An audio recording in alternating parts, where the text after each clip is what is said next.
Thank you very much for coming. My name is Nir Dobovizki. I'm a software architect and a senior consultant at a software consultancy called Code Value, and I also build robots. Like you can see on screen, most of my robots are quite silly, but some of them are really useful. Now, before we begin, I have one request to make. If you have questions, stop me and ask. I don't mind being interrupted. The last 2 years, I was at virtual conferences where it was impossible to interrupt me. I don't like it. So you don't have to wait until the end. You can stop me at any point. Okay, let's begin. I'm going to tell you a story. This is the story of my smart home system. It's quite a complex system. But first, about me. I'm an expert on software development and software architecture. That's what I do. That's my day job. But I'm not an electrical engineer. I'm not an industrial designer. So basically, on the hardware side, I don't know what I'm doing. About the system, we have 4 different processor architectures, all the way from microcontroller that I got on AliExpress for $2, all the way to cloud servers. 5 software frameworks, 3 programming languages, custom hardware that I soldered myself, and custom 3D printed enclosures for everything. And everything is integrated with the electrical system of the house that was obviously not meant to be integrated with in any way. And what were my resources for this project? One person, me, no budget, and about an hour every night after the kids go to bed and before I collapse myself. So why do I do it to myself, basically? And here our story begins. Once upon a time in a sorry? Someone said something? Okay. Once upon a time in a faraway land, a software developer named Nir moved with his family into a new apartment. And it's a really nice apartment. This is the floor plan for the first floor of the apartment. And there are 4 light switches located in a really convenient location at the center of the living room kitchen area. There are another 4 light switches there, 2 more there, 2 there, another one near the stairs, and the last one in the small bedroom. Actually, I lied, there another one outside. Those are 15 individual light switches controlling 15 individual lights.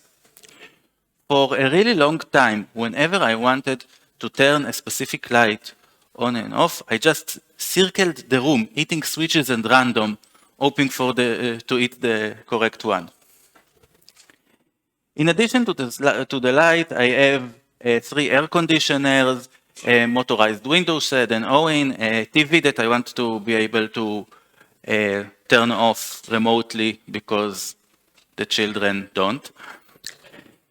And there are a similar number of devices on the 2nd floor. So those are a lot of devices. And again, why? Why didn't I just buy something? There are 2 answers to this question. I'm going to start with a very well thought out explanation, very logical explanation. And after I finish convincing you, I'm going to tell you the truth. So this is a very well regarded smart light system. This is the big package. It contained 3 lights. And The entire ecosystem, all the control system, all the web apps are designed for people that have around 3 lights. Maybe someone a little bit crazy has like 6. I'm talking about 30. Things that kind of fall apart UI-wise. Also, all those systems are really focused on controlling the lights from the smartphone. I have this feature. I have an app that I wrote. Obviously, why not? But I almost never use it. I'm interested in the control, in the scripting, all the fun stuff. Usually my phone is on the table, so going to the phone or going to the switches is the same. And finally, I already told you I have a television that I want to be able to turn off remotely. This is the TV off device. It contains infrared LEDs, and it can send the off signal the same as the remote. And finally, this is a screenshot from Twitter where Thomas can't turn the lights on because there's a software update. Now the problem is that there's a design issue with all those systems. This is not because the system was designed by a bad designer. This is why I choose this image of a very distinguished scientist. Those are obviously very good designers, but they ask the wrong question. They ask, I'm a light bulb, what should I do? I'm a light bulb and I lost the internet connection. What should I do? If you phrase it like that, you have 3 options: turn on, turn off, stay the same. But this is the wrong question. The question is, what the people in the house want to happen if the router stops working? And the answer is not all the lights turn on or all the lights turn off. So, like I said, the commercial systems are not designed for the number of devices that I want. Also, they get quite expensive if you have a lot of devices. They're difficult to extend, and they handle failure badly. Did I convince you yet? Answer, shout. Yes. Okay, so now the truth. Also, anyone know what this is? Yes. This specific model of IP camera is vulnerable to the Mirami vulnerability. Have you heard about it? There's a company that makes mostly IP cameras, and their camera have a software vulnerability. And some really bad people scan the internet and take over those cameras and use them to attack other people. And this got to the news because at the time, it was a few years ago, at the time it was the largest distributed denial of service attack by several orders of magnitude. Today, we have better technology. We can create even worse distributed denial of service attacks. But still, this is something to keep in mind when you install stuff in your house. Now, I said that this is one of the vulnerable devices. I hope that it is. I took this image from a newspaper article, but reporters sometimes make mistakes. So if it's not this model, it's a very similar one. Do you know what that is?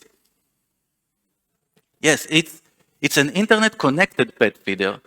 It's controlled from an app and can be remote controls. There's a camera that you can see your pet eating. And in 2020, the company ran out of money.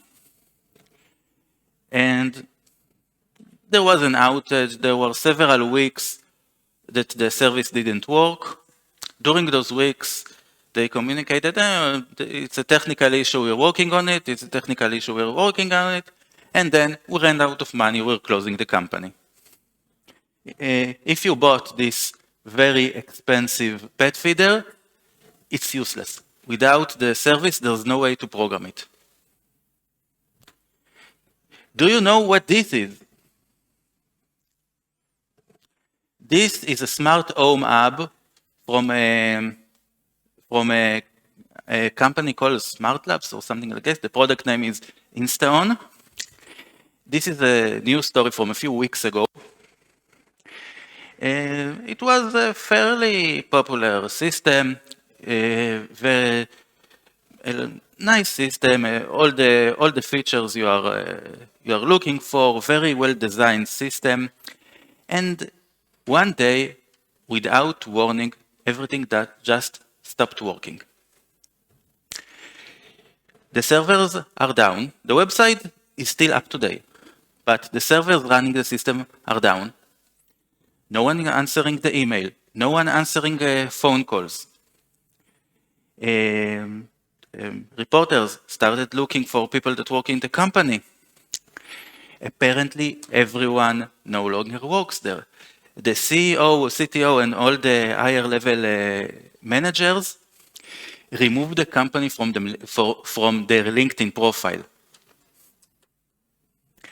Now, this is not the first time that this happens, and I'm sure it's not going to be the last time, but this is the worst because they just disappeared and tried to hide it that they ever existed. And I don't know how they expected people who have this device sitting in their house to say, no, maybe the company really didn't exist. No, this device isn't here. The problem is the entire startup ecosystem. Who here works in a VC-backed startup? No one? You are all good people, I love you. The problem with the startup funding model is that there are two choices. Take over the world or die. And taking over the world is really difficult. Do you know who those are? Pinky and the Brain, right. Those two mice tried to take, there was an old cartoon, those two mice try to take over the world every day and they always fail. Okay? Last one. Do you know what this is? Can't you read it? Do you need glasses? Okay, I'll zoom it for you. This is a blog post from someone called Troy Hunt. He's a very well-known security professional, and he spoke at numerous NDC conferences. He's not here today. He's at home, nothing bad happened to him. And he decided that he wants a smart home system, but is more reasonable than me. So he just bought stuff and he built basically, in my opinion, the best home automation system that you can build today. And he wrote a bunch of blog posts about it. This is part 4, making it all work for humans. Let me remind you how much work is making it all works for humans. This is just the blog post itself. I cut off the comments at the bottom. This image almost crashed PowerPoint.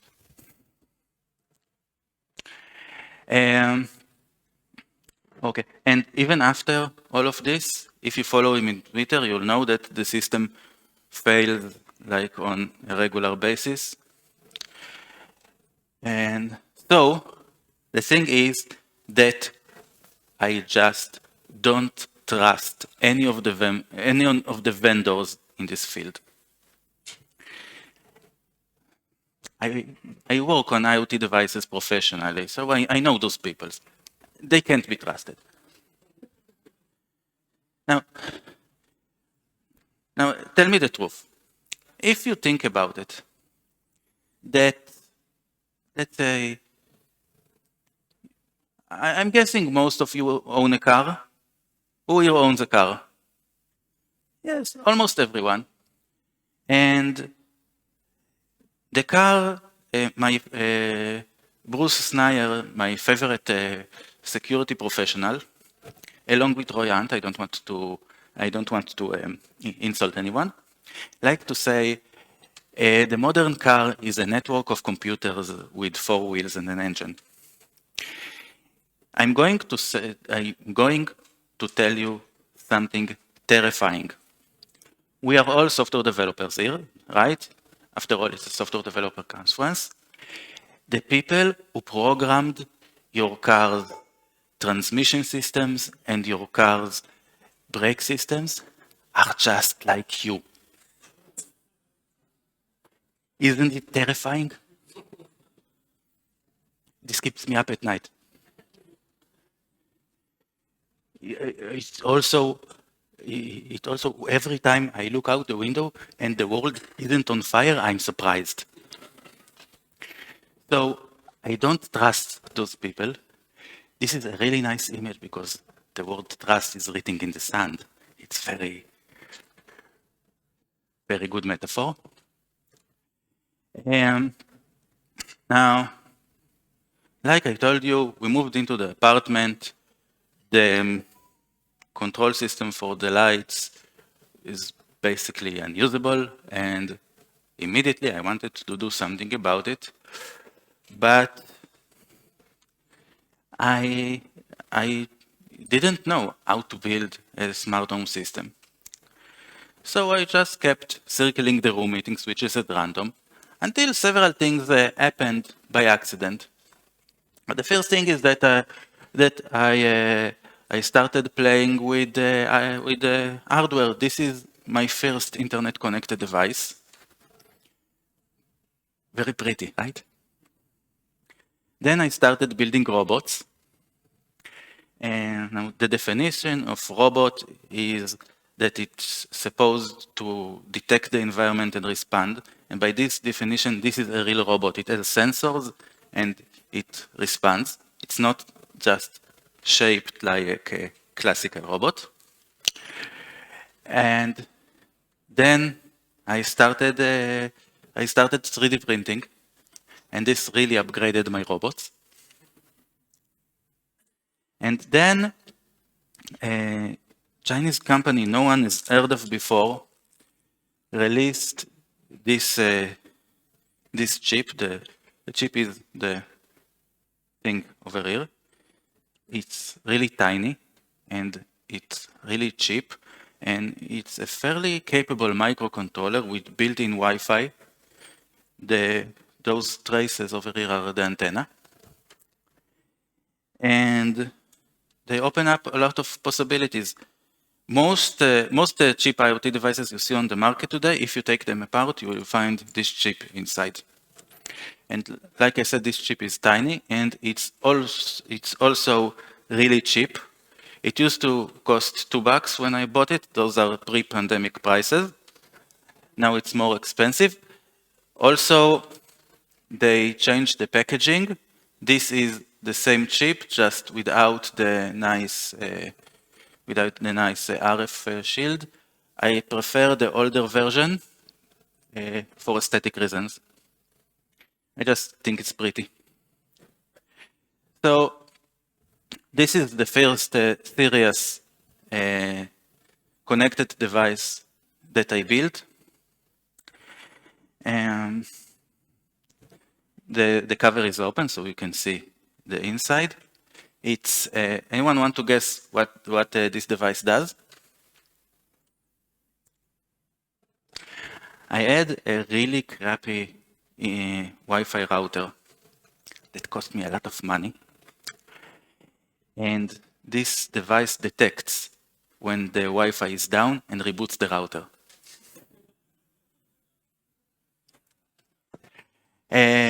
Those are the next devices that I built. The one in the middle is designed to remind my son to feed the dog twice a day. And the one of the bottom opens the parking gate from a web app because the RF remote was really bad.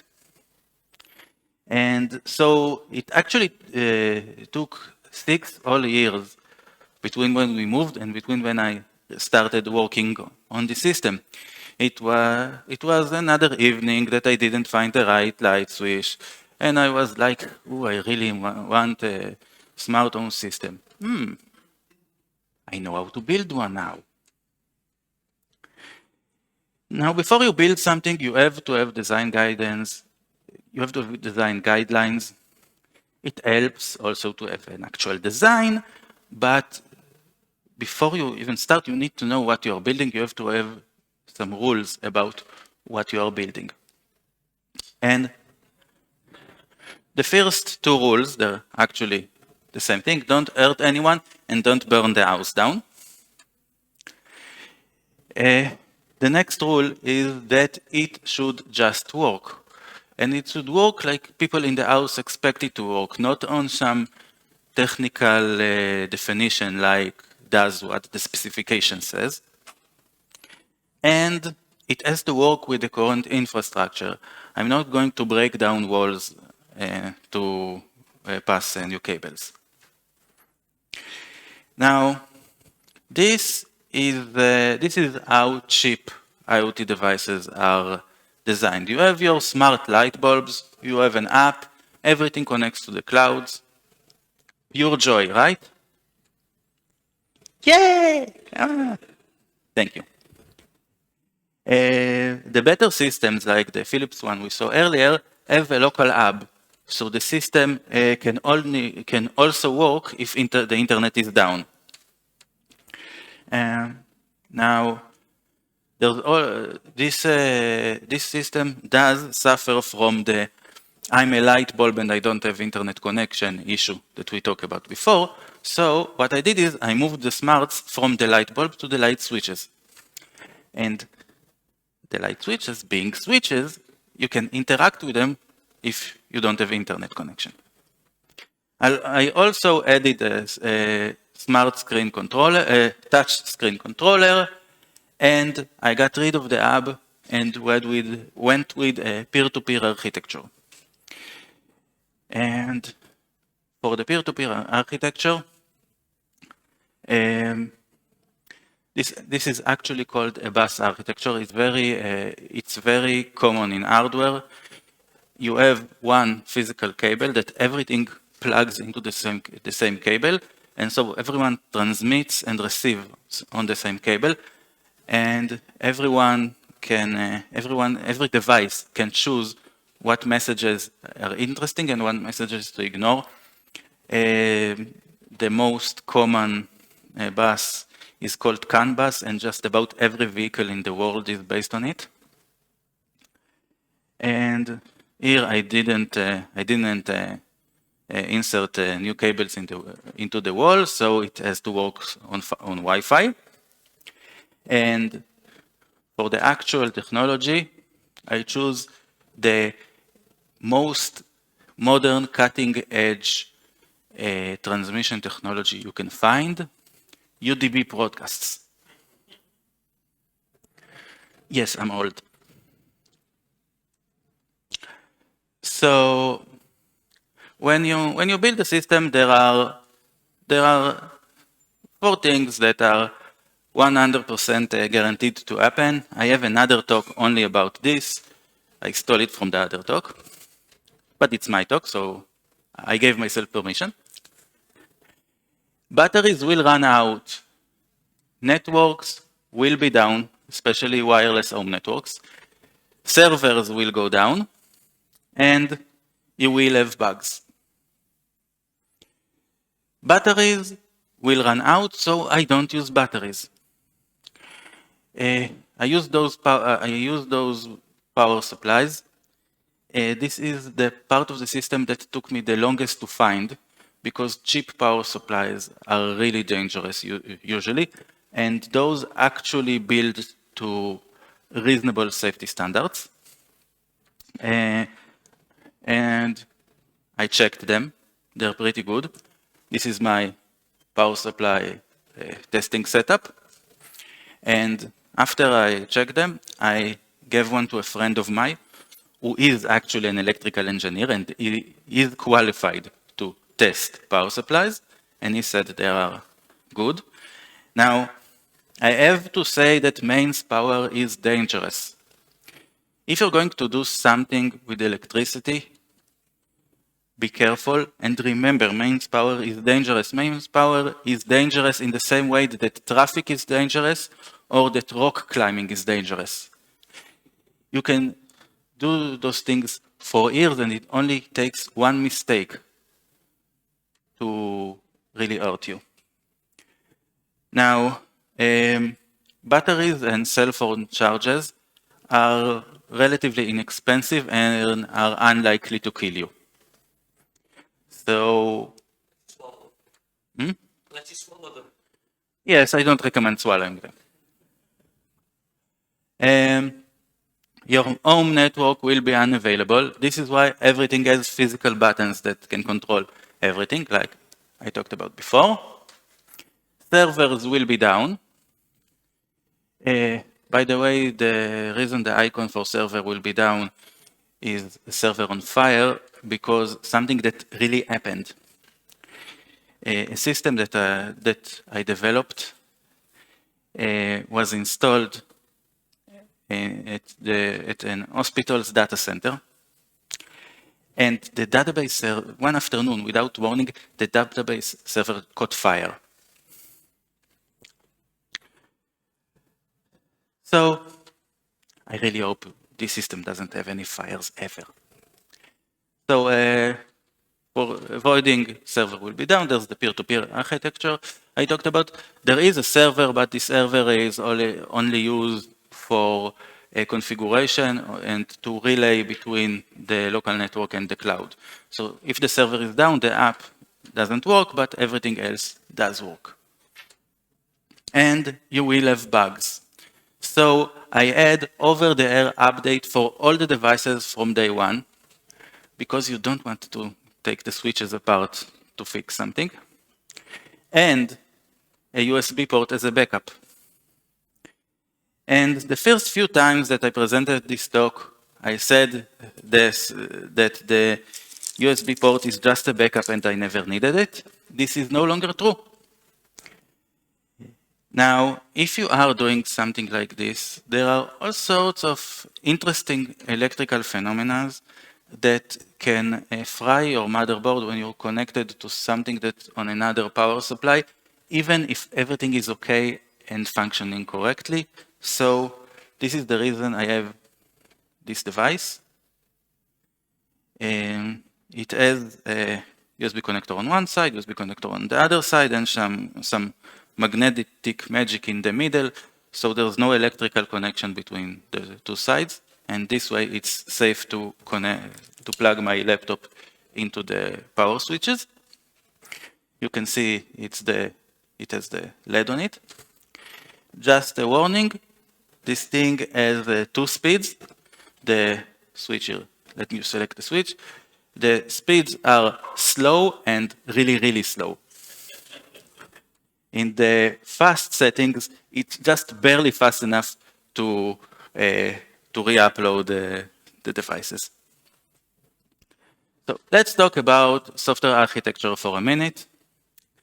In embedded devices, the most common software architecture is a state machine. And the reason that I'm talking about software architecture here is because I was at the conference, I presented the other IoT talk, the one with the things that go horribly wrong. And I finished my talk. I talked to some of the attendants in the hallway, and then I was standing there alone. So I went into the closest room, and the speaker there talked about a project where they switched their devices from a state machine to event-driven architecture. So this is why I talk about it. So maybe this will give one of you ideas as well. This is a state machine for an imaginary printer. And this is one standard way to implement a state machine. There are other ways that can describe the state machine as data. This is obviously horrible code, eye coupling, not readable. This makes the other one look good. This is a state machine framework that I wrote myself, trying to make the state machine more readable. Do you want to guess what this state machine does? Blinks a LED. From the fact that you all got it, I know that it worked. It is readable, yes. The other option is event-driven programming. It's the same like we have in UI, like we add in WinForms. Everyone loves WinForms, right? A user click a button, some code runs, there's a timer, some code runs, a network packet is received, some code runs. Now you can see that handling the network packet was delayed until this code finished because we are talking about a single core microcontroller with no multitasking or multi-threading whatsoever. And this is using the framework that I wrote for the event-driven based architecture. There's a button and the LED, and when you click the button, the LED blinking, see, button on click, light, fast blink.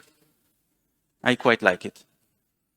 This is the URL for the framework. It's open source. You are free to use it, to extend it, send me pull requests, whatever. There will be a link at the end for everything. Yes. This it's in theory it's cross-platform. In practice, this is the only platform that I ever compiled it for. By the way, this is the newest version of the chip. This is called the ESP8266. This is called ESP32. You can see that it's a little bit bigger. The new one is dual core and quite powerful. So we had state machine and event-driven. State machine have really good visibility into the system and a very good ability to reason about the system. You can print the graph of the state machine and send when this happened, this can happen, this can't happen. In event-driven system, it's just code. And those things are pretty hard to connect to with the debugger. So you don't really know what's going on in the system. On the other hand, writing event-driven code is really easy. So you have a trade-off here. If I was building a big industrial system, I would have gone with a state machine because its visibility in the system is really important, but because it's something for my own use and I don't have developer time like at all, I'm going with the easiest option to develop. So now let's talk about how it went when I started to build and install the system.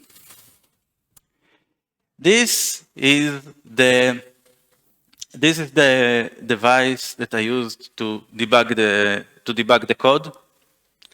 It has LEDs instead of lights. Those are the relays that I use to control the lights. I bought those relays because I didn't want to solder mains voltage connectors.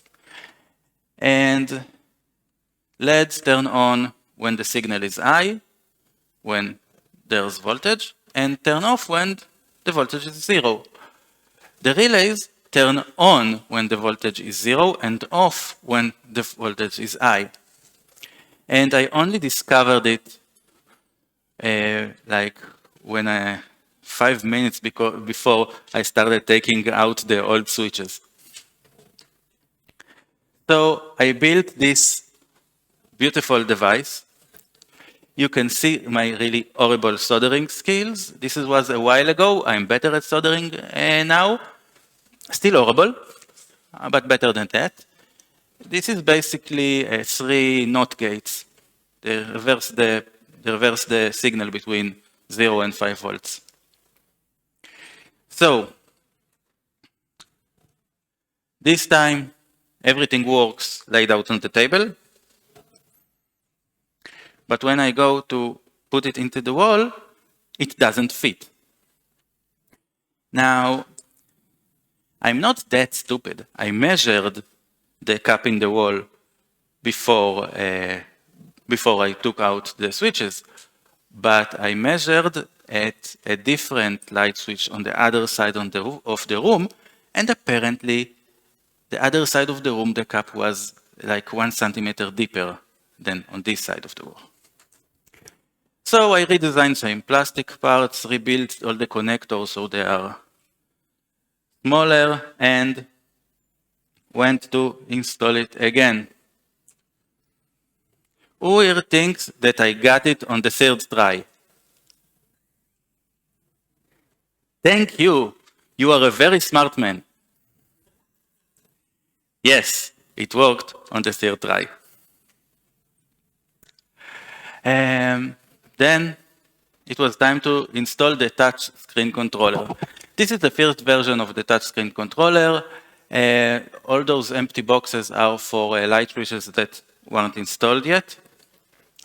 And this is how it looks on the inside. There's a Raspberry Pi Zero that costs $10, and there's small display that also costs almost nothing. And it's really elegant, right? No clutter, no messy cables, everything sandwiched together. Now, but this model of screen doesn't have any mounting holes. So I designed the plastic part. You put the screen, there's a bracket that holds it in place.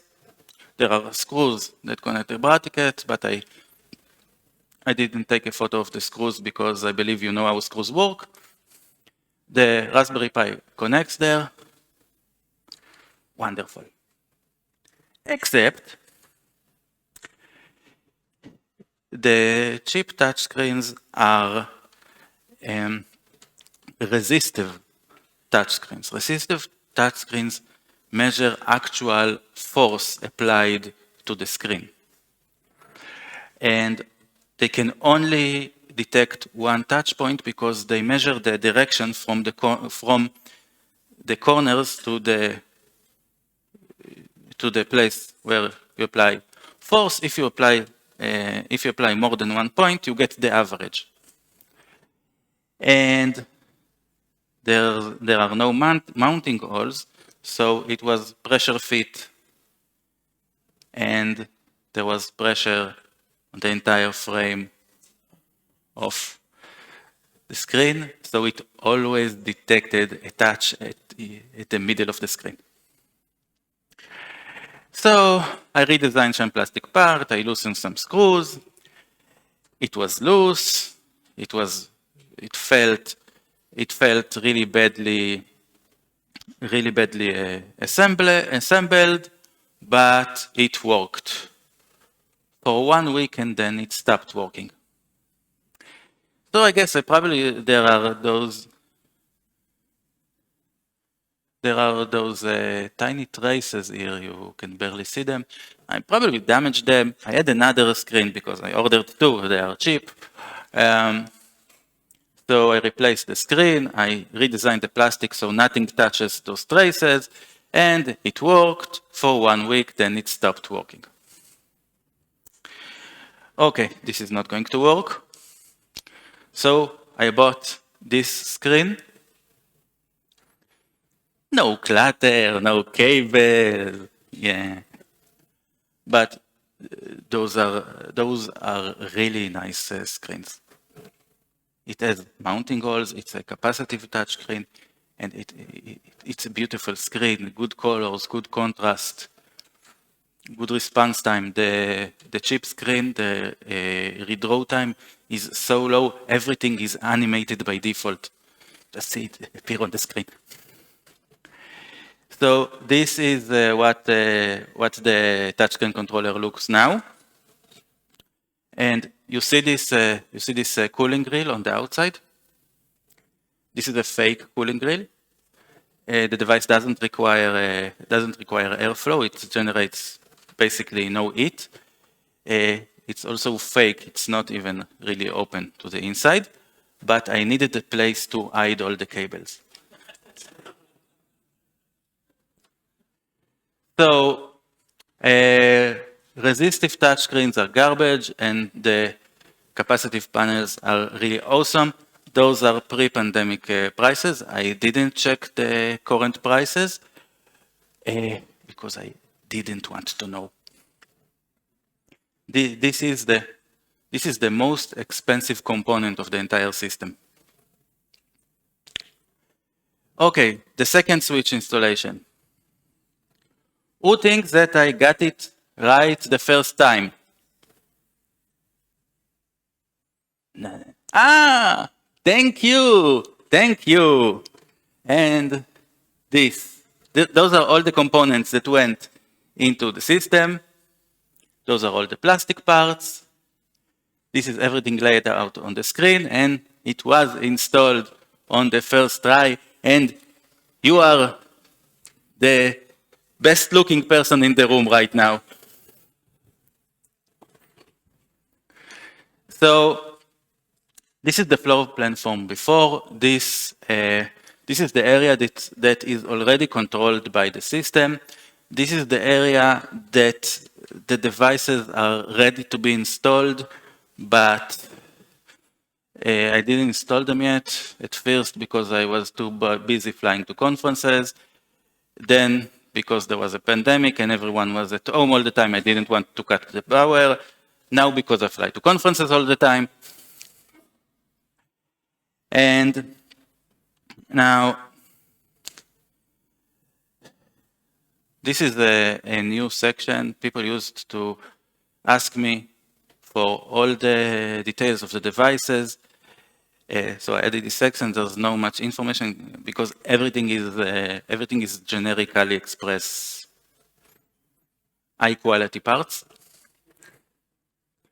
Now, code and schematics, I don't publish them because mains power is dangerous and I don't want to be responsible for anyone getting hurt.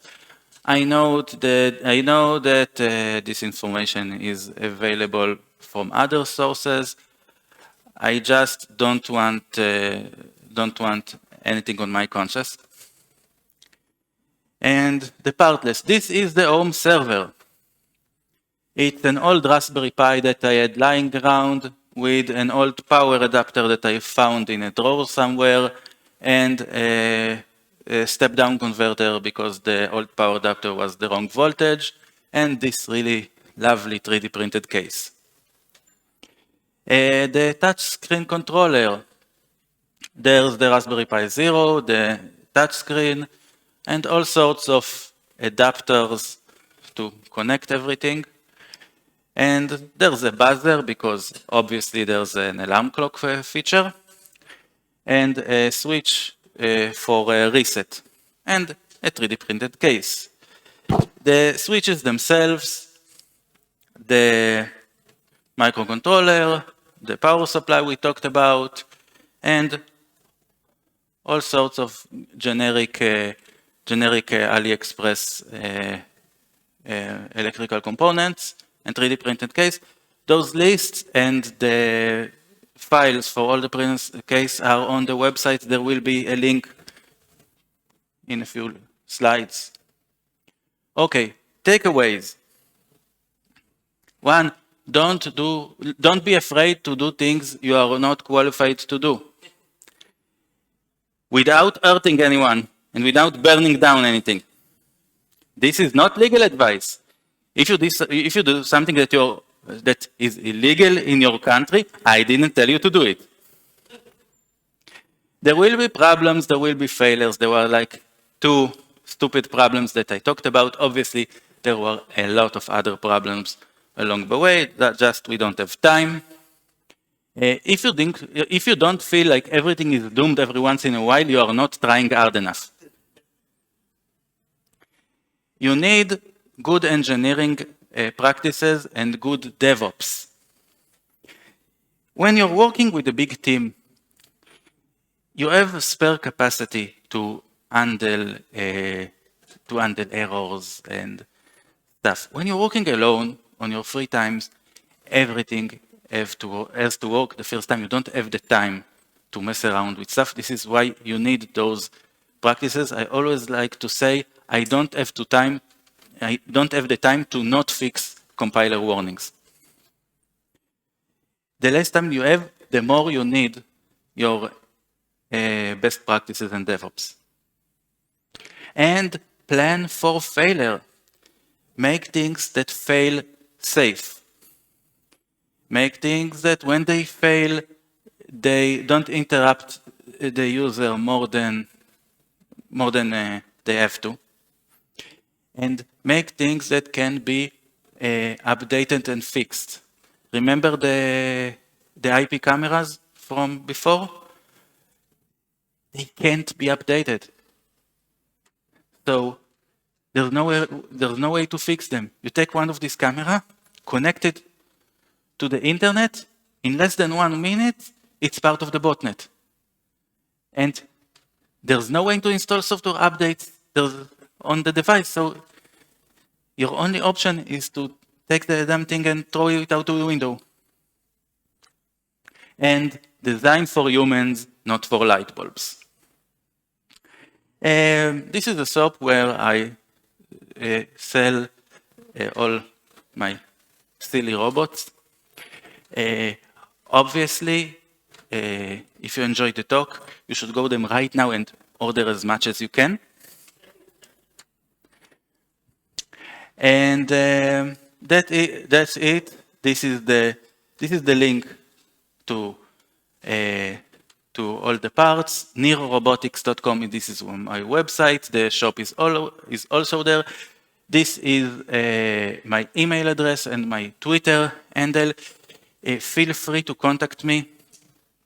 If you want to talk to me, talk to me. The reason I'm here is to talk to people. The reason I hate virtual conferences is because I don't get to talk to people. So if you want to talk to me, doesn't matter about what, doesn't matter when, just do it today, because due to flight scheduling, I'm leaving tomorrow morning. I'm missing the last day of the conference. So thank you very much. You've been a wonderful audience. And if you have any questions that you didn't ask the minute they popped into the mind, like I asked before, now is a good chance to ask them. We have like 8 minutes. Yes. What would I do when I move to the next apartment? This is a really good question. And I thought about it, and the answer is, I don't know. I'm going to take the system apart and install normal light switches, because I'm not going to leave this completely unsupported hardware for people that don't expect it. But other than this, I don't know. Anyone else?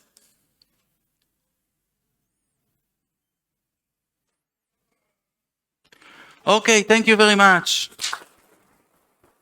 And one last thing. One last thing. I got those lovely keychains. They're designed and 3D printed by me. They are 3D printed as a single part with moving arms and legs. If anyone wants one, you are welcome to come and get one. I don't have enough for all of you, but anyone who wants one, feel free to take. Thank you very much.